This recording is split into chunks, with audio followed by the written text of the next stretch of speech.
Assalamualaikum warahmatullahi wabarakatuh. Selamat datang kembali di podcast Sahabat Disdik.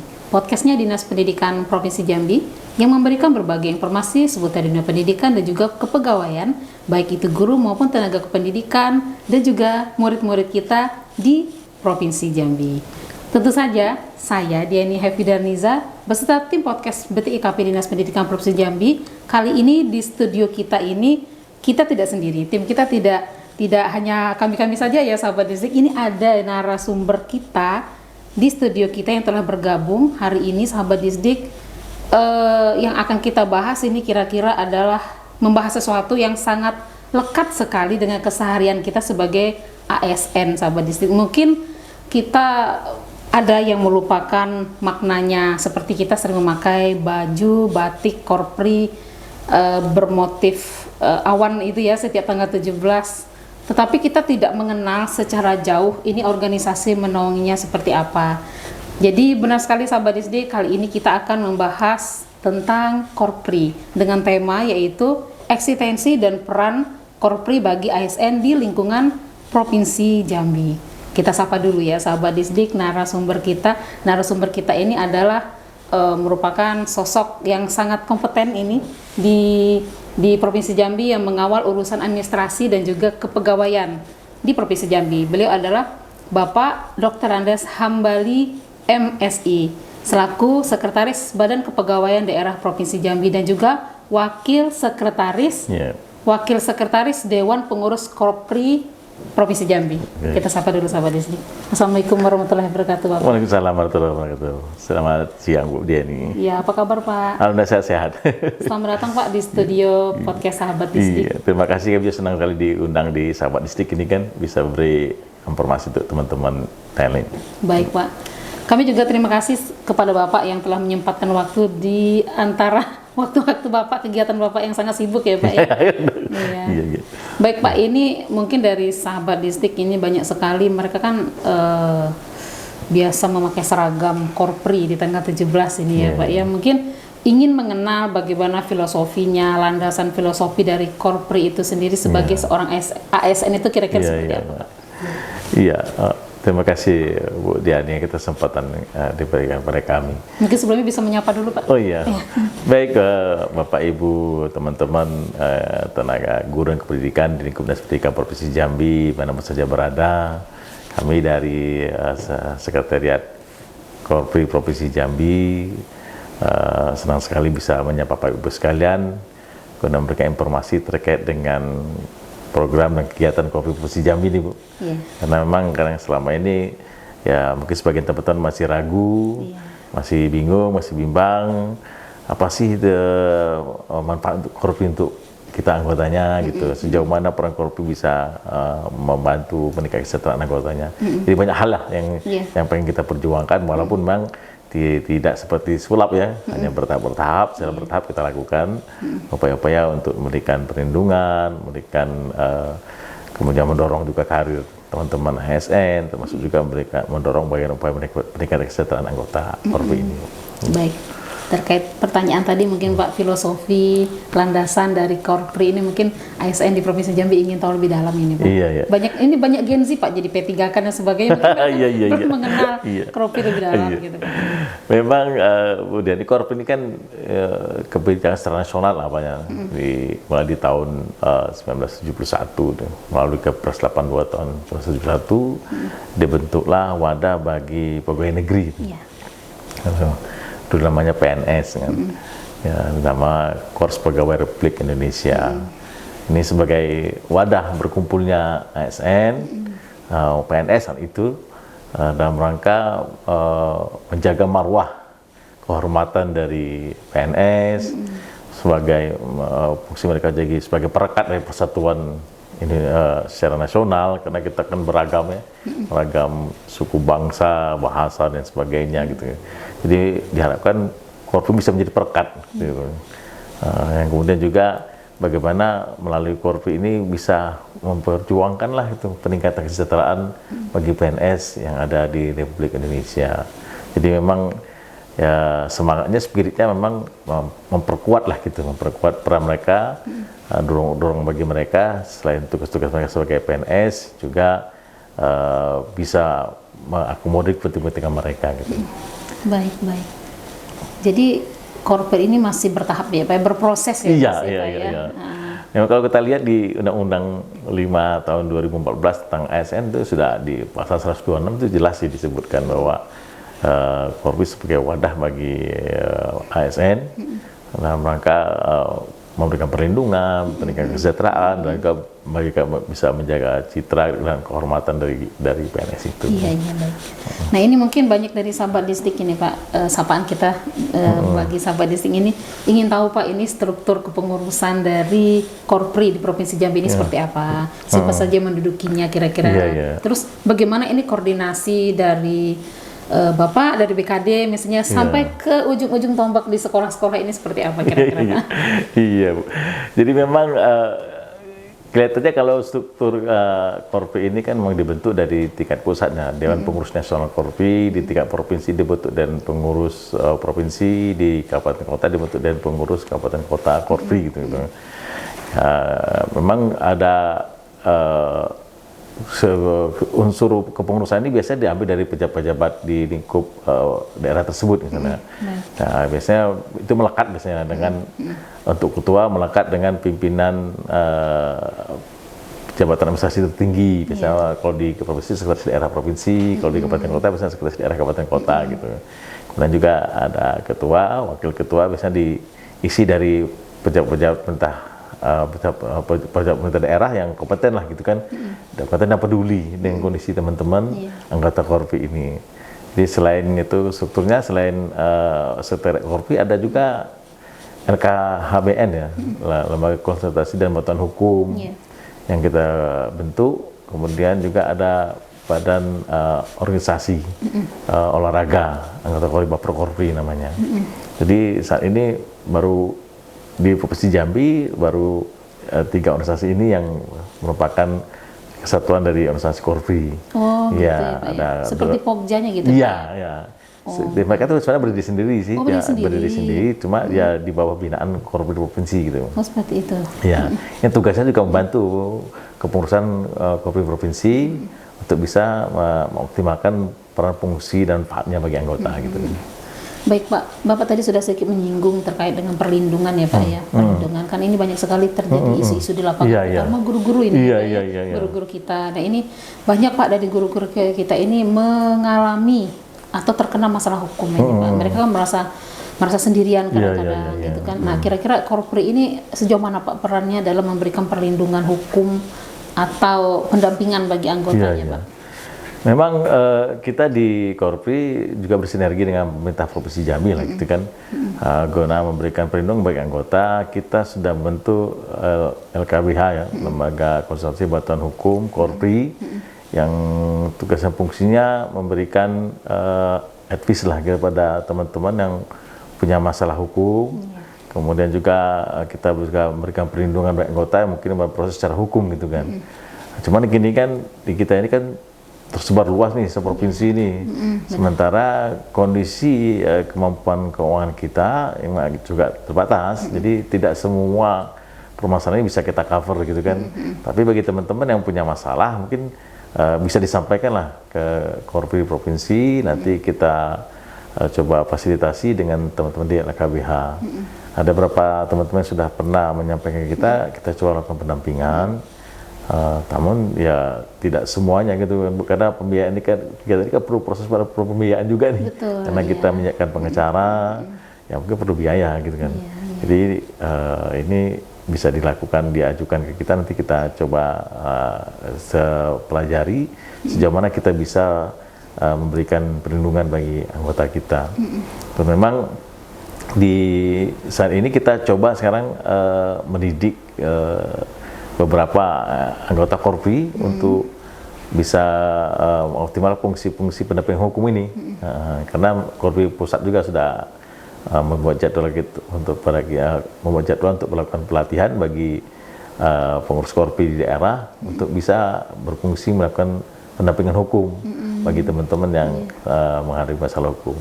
Jadi memang ada kita lakukan, belum semuanya meng-cover seluruhnya, Bu. Tapi ya, bagi teman-teman yang punya sahabat Disdik yang punya sama hukum bisa nanti dikonsultasikan atau bersurat resmi ke kami, nanti kita coba pelajari, nanti kita akan tindak lanjuti. Baik.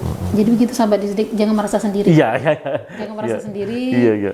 Korpri akan bisa mendampingi, Pak. Iya. Nah, kita upayakan Pak? karena kita sudah bentuk LKBH tadi, Lembaga Konsultasi dan Bantuan Hukum Korpri Provinsi Jambi, ini bisa disampaikan ke kita.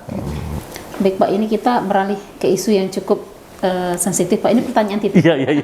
Pertanyaan titipan terkait dengan iuran. Iuran anggota banyak sekali mungkin ini yang ingin tahu, Pak, bagaimana transparansi dari keuangan iuran kita gitu, Pak. Kira-kira bagaimana proses pengelolaannya. Terus manfaat balik yang akan didapatkan oleh anggota ini secara langsung itu kira-kira seperti apa saja, Pak? Jadi memang soal duit ini hal yang paling ini ya begitu sedikit disebut duit itu frekuensi langsung ini. Jadi memang kita Korpri Provinsi Jambi ini selama ini dari terbentuk sampai dengan terakhir kita serah terima kepengurusan di tahun 2013 itu memang kondisi keuangannya memang cepat mandek gitu kan, walaupun mungkin informasi dari teman-teman di sahabat Disdik kan, tiap tahun kami dipotong nih, tapi dia nggak jelas, karena memang sampai dengan akhir tahun 2012 kemarin, 2022 kemarin, dana yang kita terima dari yang terkumpul lebih kurang 900 jutaan. Sejak 2023 ke sini baru kita optimalkan iuran anggota ini yang kita tetapkan saat ini sebesar Rp88.200 per orang. 88.200 ya. 88.200 dengan rincian 50.000 itu untuk tabungan. Untuk tabungan kita. Tabungan Korpri. Tabungan Korpri. Iya, untuk masing-masing gitu.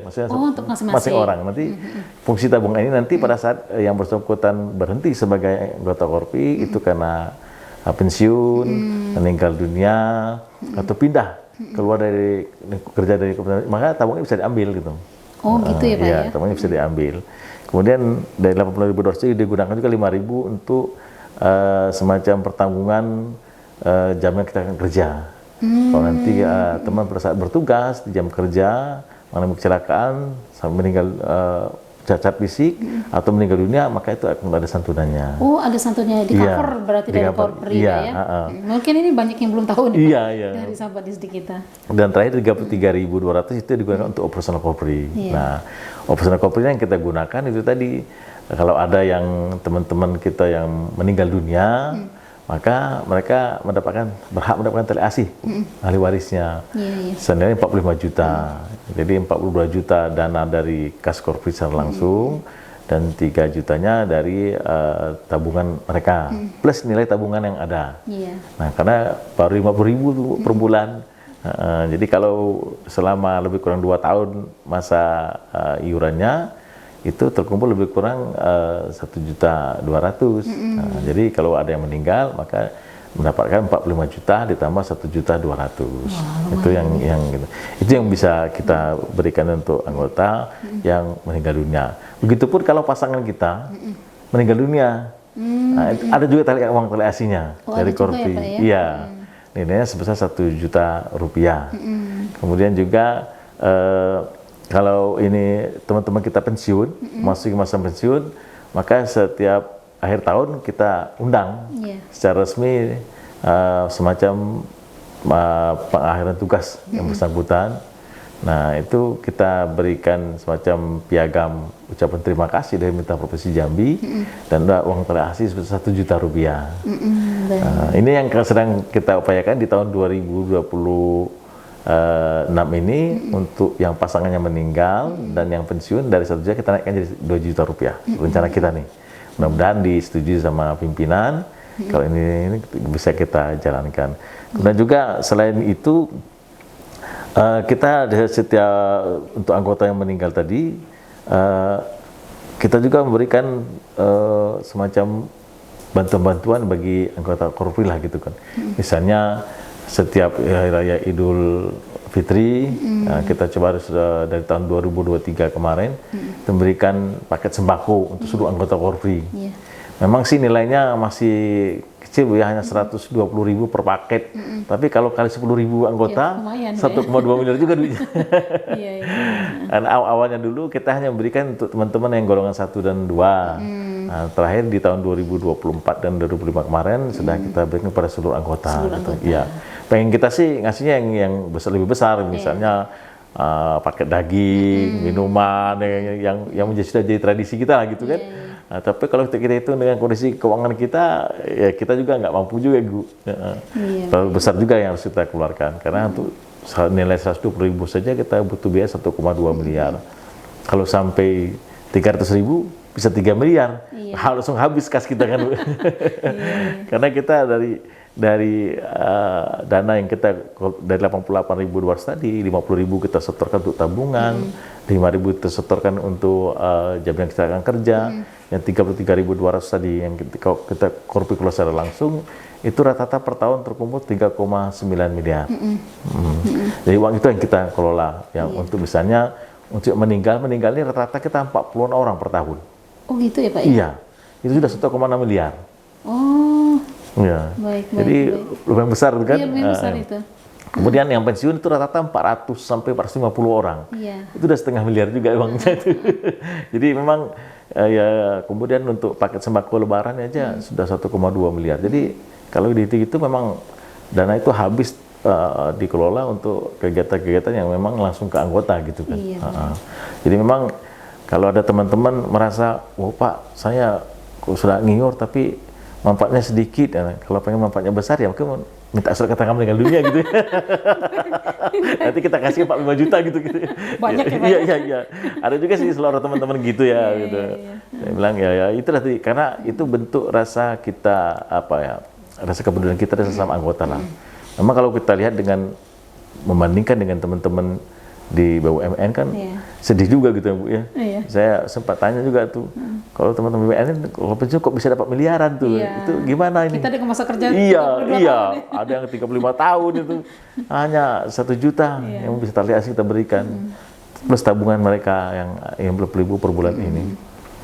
Teman-teman Taslim bilang mereka itu Pak, teman-teman BUMN itu tabungannya besar, jadi mereka begitu masuk kerja. Dari awal masuk kerja tuh langsung dipotong 30% untuk tabungan hari tua. Iya. Jadi kalau mereka gaji 15 juta, maka 5 juta dipotong langsung. Dan mereka terima 10 juta. Dan mereka tahu gaji mereka 10 juta, padahal gajinya 15 juta. Nah, 5 juta itu Pak dalam setahun itu 60 juta. 10 tahun 600 juta. 30 tahun masa kerja 1,8 miliar katanya. Makanya begitu mereka pensiun, besar yang diterima. Sementara kita ini kan pada saat masuk hanya 3.000 rupiah dipotongnya. Nah, ini yang mau kita coba bangun di Korpri ini, tabungan Korpri ini, dengan cara mungkin kita menaikkan TPP-nya dulu, nanti baru kita potong untuk tabungan. Ya tabungan itu untuk yang bersangkutan sebenarnya, karena kalau kita pikir uang itu diserahkan sekarang juga bawa ke rumah ya habis, Bu. Iya, betul. Berapa saja yang diserahkan habis. Nah, maka itu yang timbul pemikiran kita untuk mencoba membuat semacam kebijakan tabungan Korpri ini. Nanti dari insentif kenaikan TPP yang kita berikan, kita ambil sebagian, kita simpankan untuk atas nama yang bersangkutan, tidak atas nama Korpri, tapi atas nama bersangkutan, tapi dikoordinir oleh Korpri. Baik. Nah ini kan terkait dengan di Dinas Pendidikan ini kan berarti jumlah Korpri terbesar ya Pak? Iya. Di Provinsi Jambi ya? Di Dinas Pendidikan ini anggota itu 4.532 orang totalnya, dengan iuran total setahun 4,9 miliar. Dari guru dan tenaga kependidikan beserta Dinas Pendidikan ya Pak ya? Tapi jangan salah, dari angka itu tabungannya yang besar kan? Nilai tabungannya yang besar ya. Pak ini mungkin banyak nih Pak, karena kita mengingat sebaran guru kita kan secara geografis jauh-jauh Pak. Ini bagaimana mungkin dari pihak keluarga atau guru-guru kita ini ngeklaim Pak? Iya. Nah, caranya gimana? Mereka jauh nih. Kalau ada sahabat-sahabat Disdik yang bertugas di sekolah di pelosok di pelosok Provinsi Jambi misalnya, begitu ada anggota keluarga yang meninggal, lapor melalui sekolahnya masing-masing. Nanti sekolahnya menyampaikan usulan ke kami melalui Dinas Pendidikan dengan melampirkan surat keterangan meninggal dunia, surat keterangan ahli waris, kemudian SK yang terakhir. Itu aja yang pokok-pokoknya, Bu. Yang penting pokok itu soal SK ahli waris ini, penetapan ahli warisnya gitu. Karena ada beberapa kasus yang kita hadapi, kita ini agak bingung mau siapa diserahkan karena ahli warisnya bisa berbeda. Artinya harus penting ya surat pengantar dari dinas pendidikan itu penting ya Pak? Iya, dari sekolah yang bersangkutan, dinas pendidikan, dan dinas pendidikan baru merekomendasikan ke kita. Nanti kami jelas kepada siapa uang ini yang kita berikan. Dan biasanya kalau pemberiannya kita cari momen waktunya pada hari kegiatan-kegiatan besar, bisa langsung Pak Gubernur yang menyerahkan. Jadi begitu ya sahabat Disdik, bisa diklaim Pak ya? Bisa diklaim. Kira-kira prosedurnya seperti itu. Jadi teman-teman sahabat Disdik lah di berarti tapi nggak rumit-rumit banget itu ya Pak ya? Nggak rumit cukup sekolah, iya. bisa langsung ke BKD. Kita sedih juga kan Bu Diani.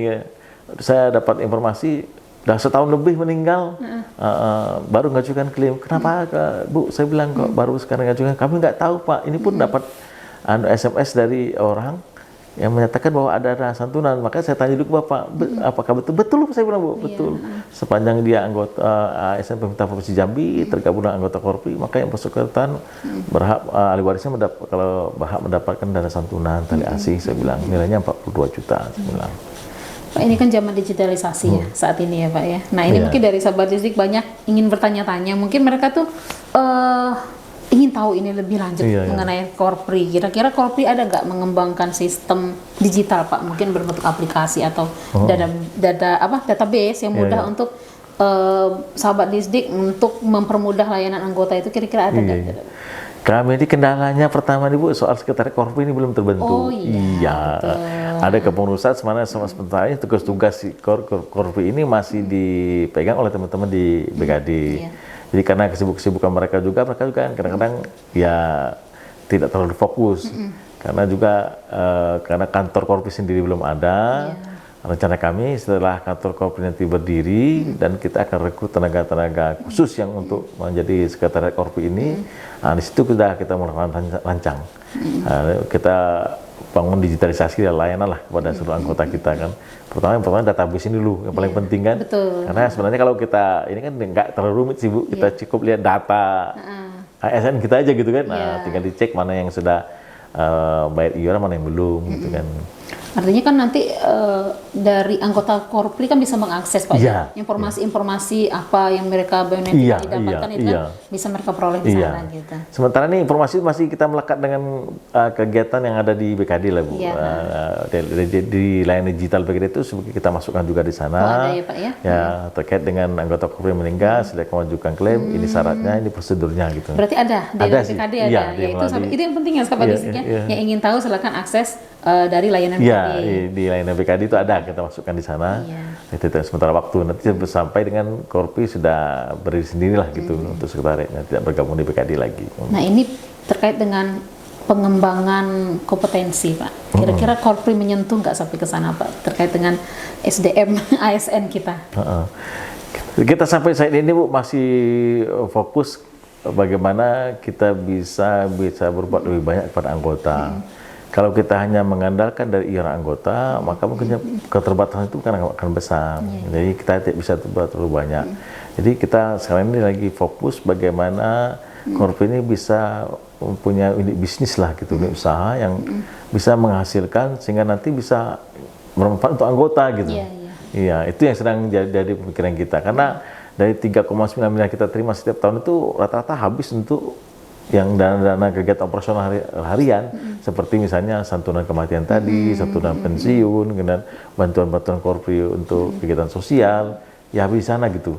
Kalau hanya mengenai itu maka kita tidak bisa berbuat banyak. Makanya sekarang pimpinan kita, Ketua Korpri Provinsi Pak Sekda mendorong Korpri Provinsi untuk bisa berusaha. Mana sudah ada beberapa alternatif, misalnya kita bisa bekerjasama dengan pemerintah provinsi pemanfaatan lahan yang ada di kawasan pramuka untuk mungkin usaha perkebunan sawit atau usaha apa gitu. Itu yang ditekankan pimpinan. Karena kalau hanya mengadakan iuran anggota, maka kita tidak bisa banyak berbuat gitu kan. Kita juga pengen mencontoh beberapa provinsi yang berhasil lah gitu karena menampung Korpri, misalnya Jawa Timur, Jawa Tengah, Bali gitu.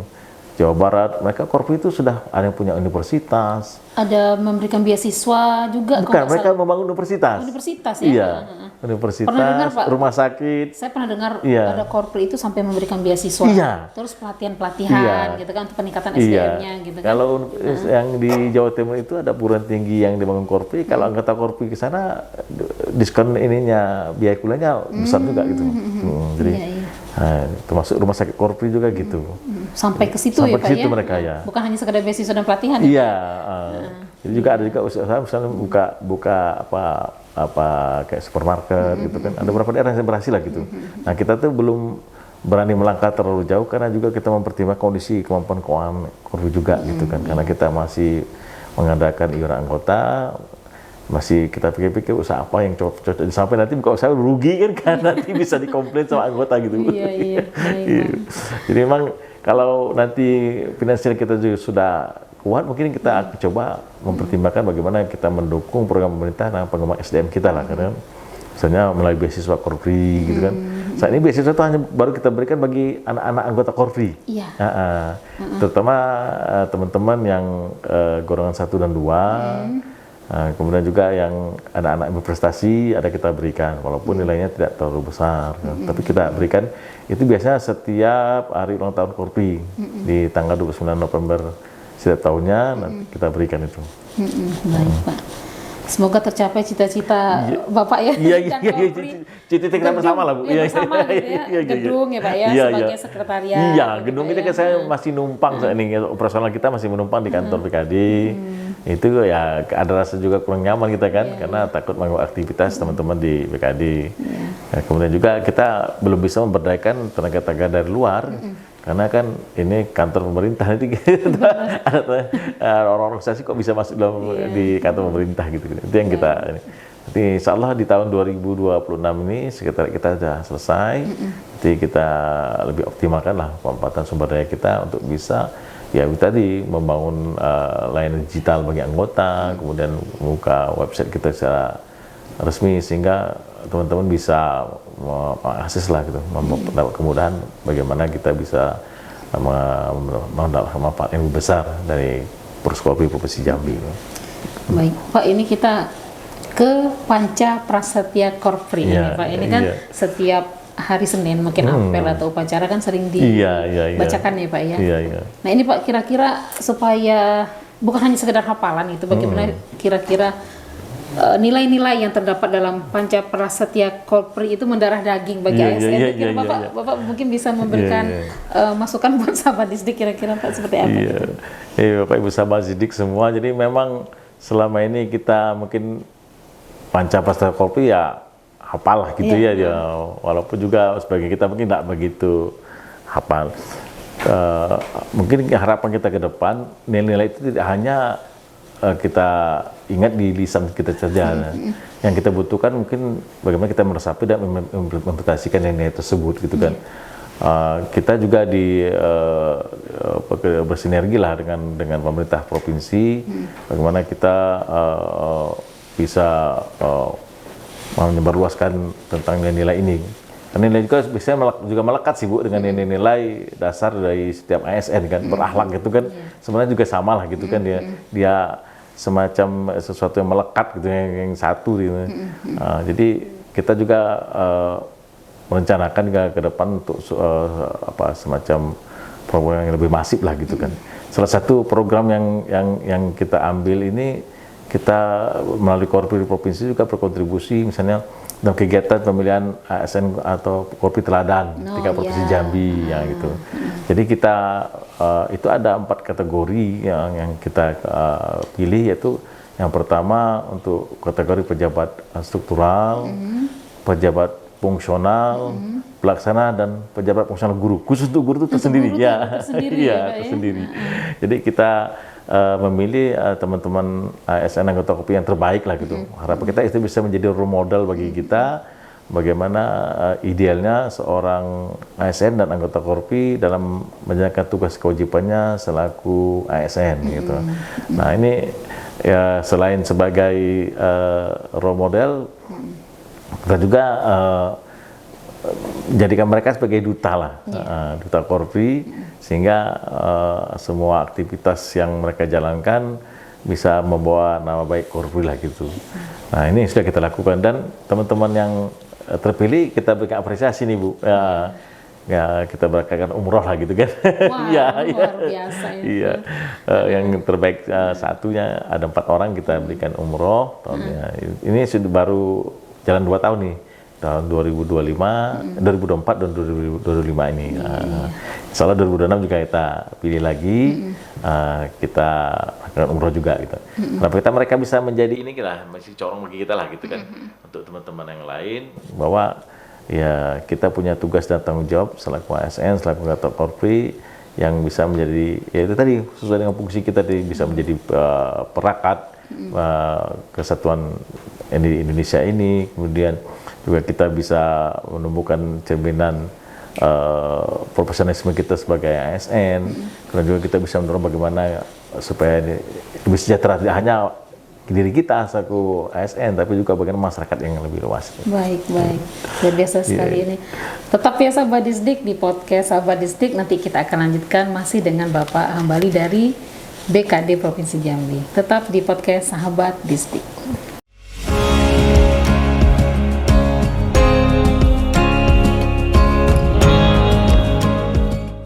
Baik Sahabat Disdik, kita masih dengan Bapak Hambali dari Badan Kepegawaian Daerah Provinsi Jambi selaku Wakil Sekretaris Dewan Pengurus Provinsi Korpri ya Pak ya. Iya. Oke Pak, ini kan sekarang ada P3K.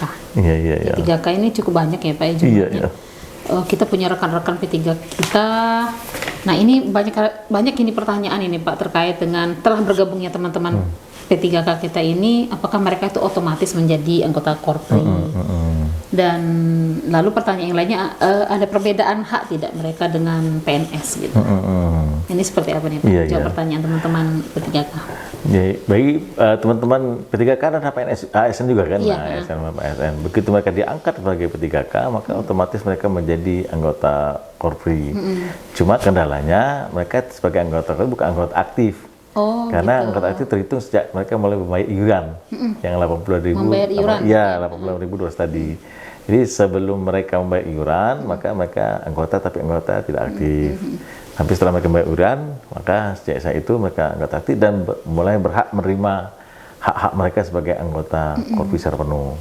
Jadi memang ya tidak ada sih pembedaan dalam yang berkaitan hak dan kewajiban antara PNS dengan P3K, sama lah gitu. Sama ya. Apabila sudah aktif ini. Iya, jadi sama. Semua begitu mereka sudah aktif sebagai anggota Korpri, kalau mereka meninggal dunia mereka tetap mendapatkan santunan. Kalau mereka dikeluarkan maka mereka mendapatkan tabungan Korpri tersebut. Jadi ya antara hak dan kewajibannya memang sama lah sama gitu, ya, Pak, antara PNS dengan P3K. Iya, ini menjawab banyak sekali nih Pak pertanyaan, karena kan kita banyak guru-guru kita ini yang bergabung menjadi P3K gitu. Baik, ini terkait dengan sanksi dan disiplin Pak. Kira-kira apakah Korpri ini punya kode etik yang mengatur tentang disiplin dari anggota Korpri? Kira-kira seperti apa penegakan disiplin? Ya, kalau disiplin selaku ASN sudah ada sih regulasi yang mengatur. Iya, sudah ada sih, mulai dari kode etiknya sampai dengan regulasi tentang disiplin. Jadi kalau kita di Korpri ada juga kode etik Korprinya gitu. Kalau begitu hanya sanksi sifatnya sanksi administratif sih yang kalau ada anggota Korpri kita yang melanggar, nanti akan ada semacam sidang kehormatan tergantung pelanggarannya gitu kan. Itu dengan sanksi-sanksi organisasi gitu kan.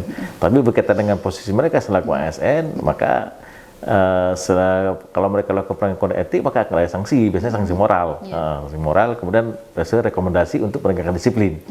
Nah, kalau teman-teman di kepolisian, kalau saya lihat itu antara kode etik dengan disiplin mereka hampir menyatu gitu. Jadi antara sidang kode etik dan disiplin sebagai satu rangkaian gitu.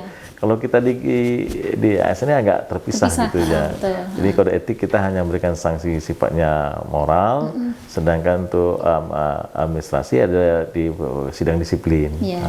Dan itu di bawah BKD ya Pak? Iya. Pak ini apa Pak kira-kira kendala yang ya Bapak perwakilan ya dari pengurus Korpri Pak ya, yang Bapak hadapi dalam mengelola Korpri ini saat ini gitu Pak? Mungkin sahabat Distrik ingin tahu ini Pak. Iya. Jadi kendala kita dalam pengelolaan Korpri ini, yang pertama mungkin konsolidasi internal kita masih belum begitu. Mungkin fokusnya ke Dinas Pendidikan ini Pak. Iya.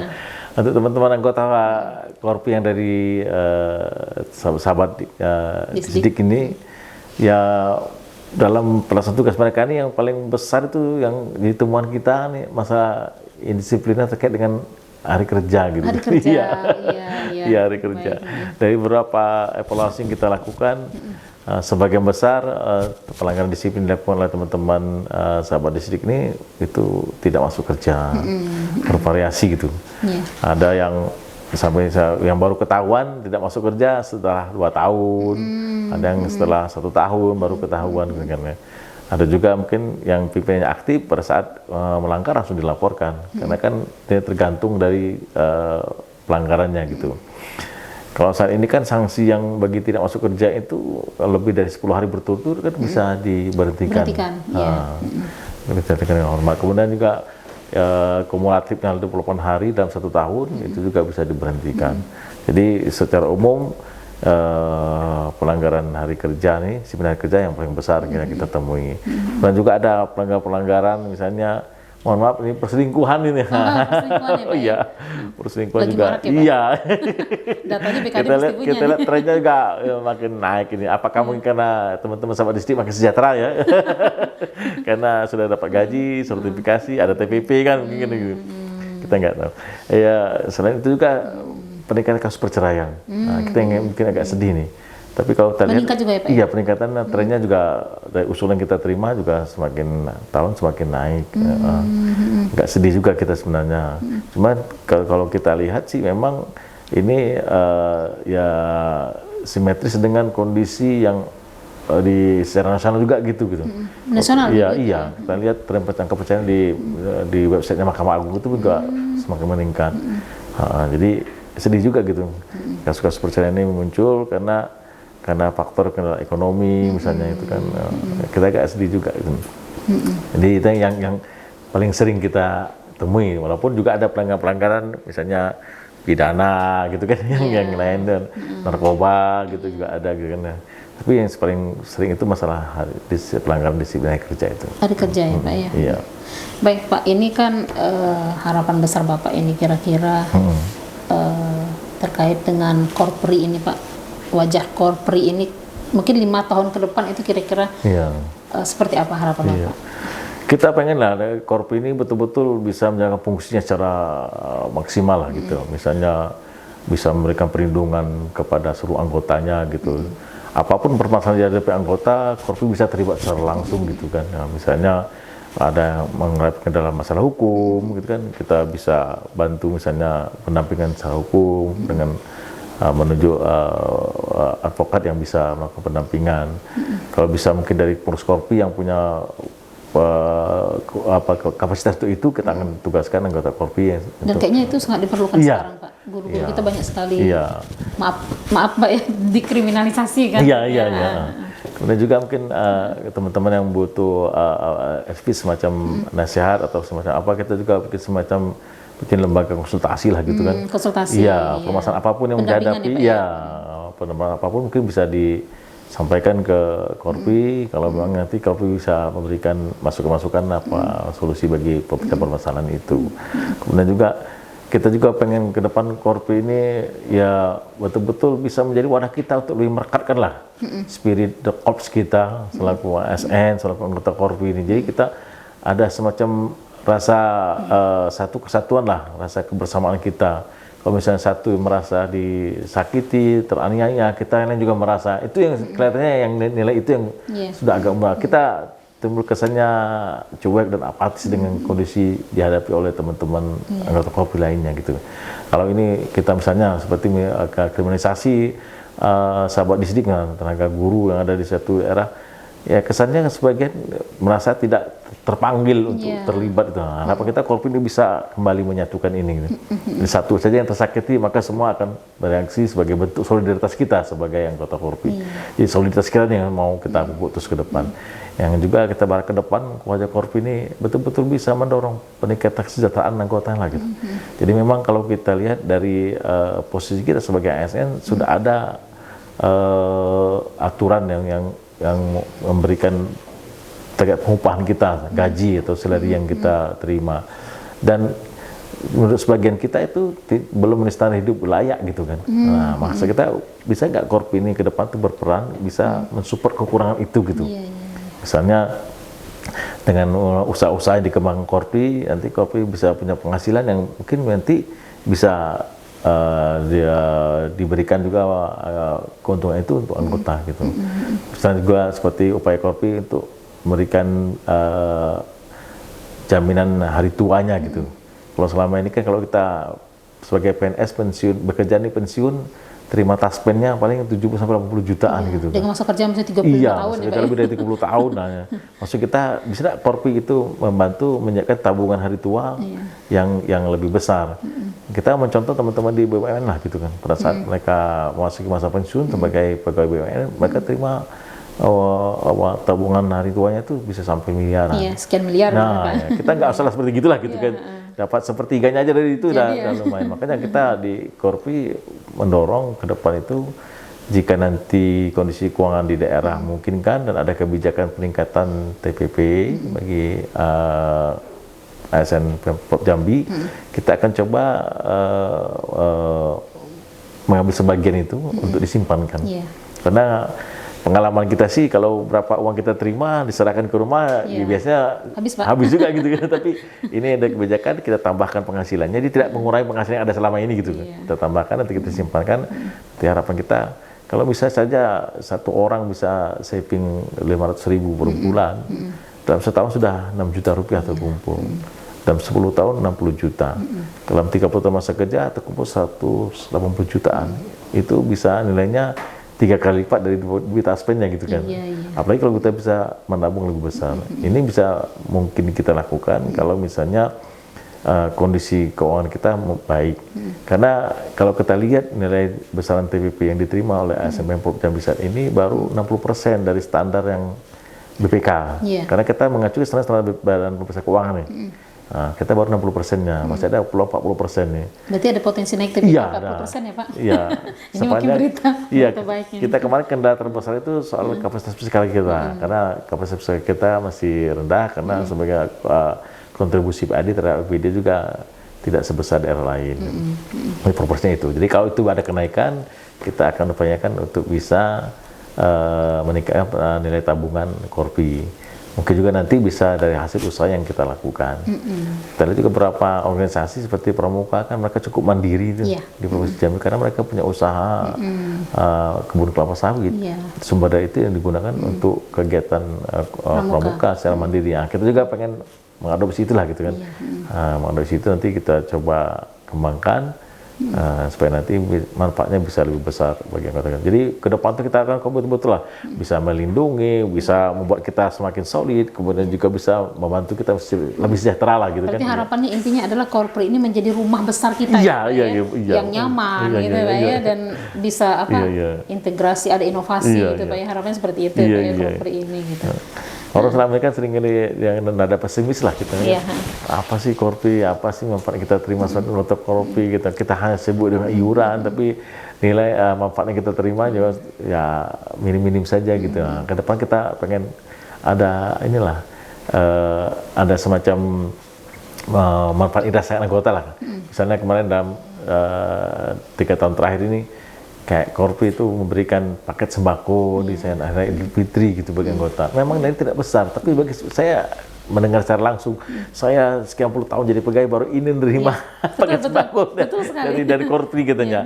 Nah, maksud kita kan kita tuh hadir itu bagi anggota. Memang saat ini yang kita bisa perbuat baru sebatas ini gitu. Tapi kita punya mimpi besar, Kalau pengen kita harapkan kita ya pada saat hal momen spesial segitu, Korpi bisa hadir lebih ini lagi, lebih besar lagi manfaat yang diterima oleh anggota gitu.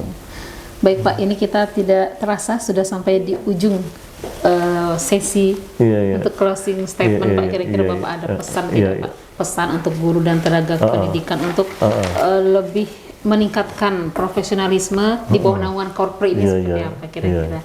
Silakan Pak untuk sahabat distrik kita Bapak sampaikan. Iya, sahabat distrik semua gitu. Saya bangga sekali bisa hadir bersama teman-teman sahabat distrik. Sahabat distrik ada teman-teman yang mempunyai berkesempatan tuh mengemban tugas yang sangat mulia gitu, mencerdaskan generasi bangsa gitu ke penyambut estafet kepemimpinan di masa depan. Ya, jadi dengan tugas-tugas mulia ini kita berharap lah gitu, bisa dijalankan secara profesional gitu kan. Ya, tidak hanya mengajar tapi juga mendidik, menanamkan nilai-nilai positif bagi generasi muda kita gitu ya. Ya, kadang-kadang kita ini ya otaknya cerdas tapi akhlaknya minim kan sedih juga gitu. Jadi tugas dan tanggung jawab Bapak Ibu semua proporsinya lebih besar gitu kan. Dan biasanya anak-anak itu lebih patuh dengan gurunya dibanding orang tuanya gitu. Jadi tugas ini laksanakan tugas ini dengan baik, dengan profesional. Kita berharap teman-teman sahabat didik bisa betul-betul menjadi guru, digugu dan ditiru, menjadi teladan lah bagi anak-anak. Kita juga sedih ya lihat beberapa kasus ya, misalnya siswa-siswa sampai terjadi tindakan anarkis dengan guru kan. Ini bisa banyak faktor, mungkin bisa ada faktor siswanya, bisa juga faktor gurunya gitu kan. Harapan kita ke depan ini betul-betul bisa dieliminir betul lah gitu. Jadi guru itu betul-betul digugu dan diri tadi betul-betul menjadi teladan bagi siswanya gitu. Mungkin itu dari kami. Pak, terakhir Pak, mungkin ada satu kalimat penutup Pak, penyemangat untuk ASN kita yang di Provinsi Jambi Pak. Silakan Pak. Bagi sahabat didik semua, selaku anggota Korpri Provinsi Jambi, baik yang sudah aktif maupun belum aktif ya, teman-teman P3K yang 3.532 sudah aktif, yang tinggal yang paruh waktu yang belum aktif. Itu bagi teman-teman semua, kami dari Kepengurusan Korpri Provinsi Jambi berupaya semaksimal mungkin lah untuk memperjuangkan kepentingan seluruh anggota Korpri di Provinsi Jambi. Kita juga akan berupaya semaksimal mungkin memberikan perlindungan bagi teman-teman yang menghadapi permasalahan, baik permasalahan hukum, permasalahan sosial, permasalahan lain lah gitu kan, bisa disampaikan ke Korpri karena kita sudah ada lembaga konsultasi dan bantuan hukum LKBH Korpri yang bisa kita manfaatkan.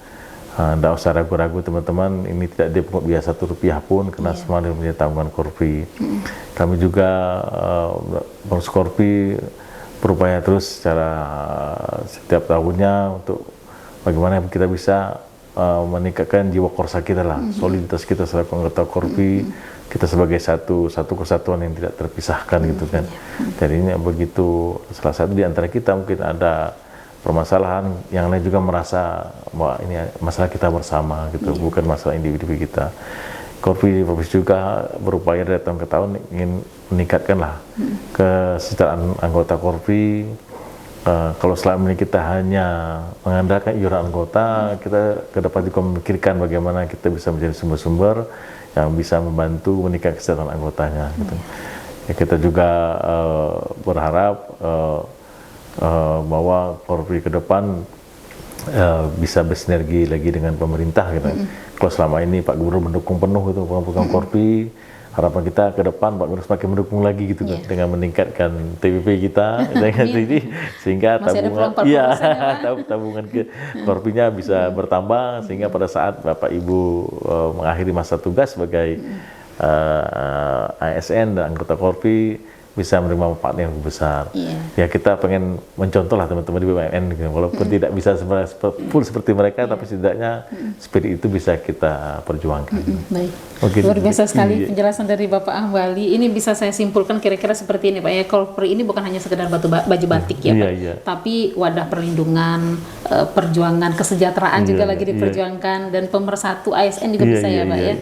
Terus selanjutnya transparansi keuangan. Ini adalah merupakan kata kunci ya Pak, agar sesama anggota itu dapat aware terhadap apa sih yang Iya. telah kita nikmati, apa sih yang telah kita berikan, Iya. dan seperti apa perlindungan juga yang akan Iya, kita iya. dapatkan berbentuk santunan, mungkin perlindungan hukum juga Iya, seperti iya. itu ya Pak ya. Iya. Baik, terima kasih Pak Hambali atas waktunya. Bapak sudah bersedia kita sharing dengan sahabat Disdik di sini. Sehat selalu Bapak. Terima kasih, Selamat Bu. beraktivitas Iya, dengan iya. kesibukan Bapak di BKD. Salam untuk Bapak yang lain, Pak Amin. Ini ada beberapa ya sahabat Disdik, ada beberapa dari BKD juga yang mendampingi Bapak Hambali di sini dari Korpri ya Pak ya. Iya, iya. Yang membina Korpri. Baik Pak, sehat selalu dan semoga Bapak sukses beserta Korpri, Amin. beserta program-programnya Iya, Pak, Bu. ya, Terima ke kasih, Bu. depan. Iya, Bu. Baiklah sahabat Disdik, itulah bincang-bincang hangat kita dengan Bapak Hambali selaku Sekretaris Badan Kepegawaian Daerah Provinsi Jambi dan juga pengurus inti dari Korpri. Kita luar biasa sekali. Mulai dari saat ini kita semakin bangga ya sahabat Disdik mengenakan batik Korpri, karena itu bukan hanya sekedar simbol. Ada banyak sekali makna-makna yang terdapat dan ada beberapa perjuangan yang akan diperjuangkan demi kita ASN di Provinsi Jambi. Begitu sahabat Disdik obrolan kita. Terima kasih sahabat Disdik telah mengikuti perbincangan kami di sini, dan jangan lupa di like, comment, share dan subscribe channel YouTube Dinas Pendidikan Provinsi Jambi, terutama di podcast Sahabat Disdik. Saya Dieni Hefidariza dan juga seluruh tim podcast BTIKP Dinas Pendidikan Provinsi Jambi, kami pamit undur diri. Mohon maaf apabila ada kesalahan dan kekeliruan. Wassalamualaikum warahmatullahi wabarakatuh. Assalamualaikum warahmatullahi wabarakatuh.